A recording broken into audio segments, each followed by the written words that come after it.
안녕하세요. 법무법인청 곽준호 변호사입니다. 오늘은 상속권 회복에 대해서 말씀드리겠습니다. 이건 상속권 회복 결정이 24년 3월 25일 결정이 난 사안입니다. 이 사례 내용은 저희 의뢰인이 1심 선고 직전에, 선고일이 잡히자 선고 직전에 해외로 나가서 이제 골석 상태에서 재판 1심 선고가 있었고요. 그 다음에 이제 항소 이유서 제출 기간 등 항소 기간에 전부 다 당연히 도과해가지고 그 판결이 확정된 사례입니다. 얼핏 생각하면은 재판을 계속 받다가 선고 직전에 해외로 도주를 한다. 그렇게 되면은 이제 그것으로 인해서 재판에 참석을 못하고 법원에 있어서는 이제 국내에 본인이 없으니까 당연히 뭐 관련된 서류를 알릴 수도 없었을 것이고요. 그러면 그로 인한 불이익은 당연히 이제 피고인 본인, 의뢰인이 지는 것이 맞다고 보일 수도 있습니다.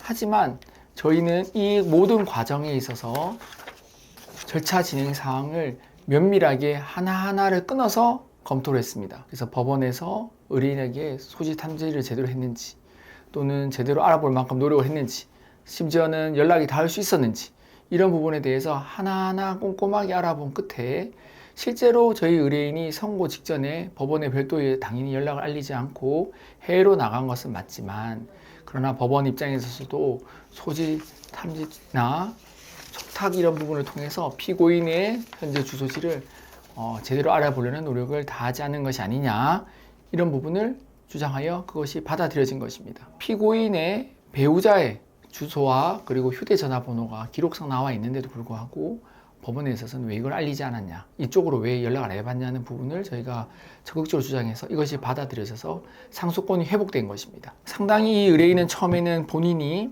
어떻게 보면 너무나 명백한 잘못으로 인해서 재판의 항소심 기회를 박탈당한 것이라고 생각하고, 또 심지어 재판 선고 난 날로부터도 시간이 상당히 좀 지났기 때문에 거의 좀 희망이 없다고 생각을 했습니다. 하지만 저희가 면밀하게 각 절차별, 단계별 문제점들이나 또는 챙겨야 될 부분들을 검토한 끝에 이렇게 좋은 결과를 받을 수가 있었던 것입니다. 재판을 하시다가 해외에 나가는 분들 많이 있으십니다. 저희도 뭐 상담도 많이 받고요. 그래서 불가피한 경우로 나가는 경우도 있을 것이고, 또는 약간의 두려움에, 또 결과에 대한 무서움, 이런 것 때문에 나가는 분도 계실 것입니다. 그렇게 하면은 당연히 이제 항소 진행이 못하게 되죠. 1심 판결이 선고되고 나면 항소권 자체를 이제 할 수 있는 기회를 박탈당하니까요.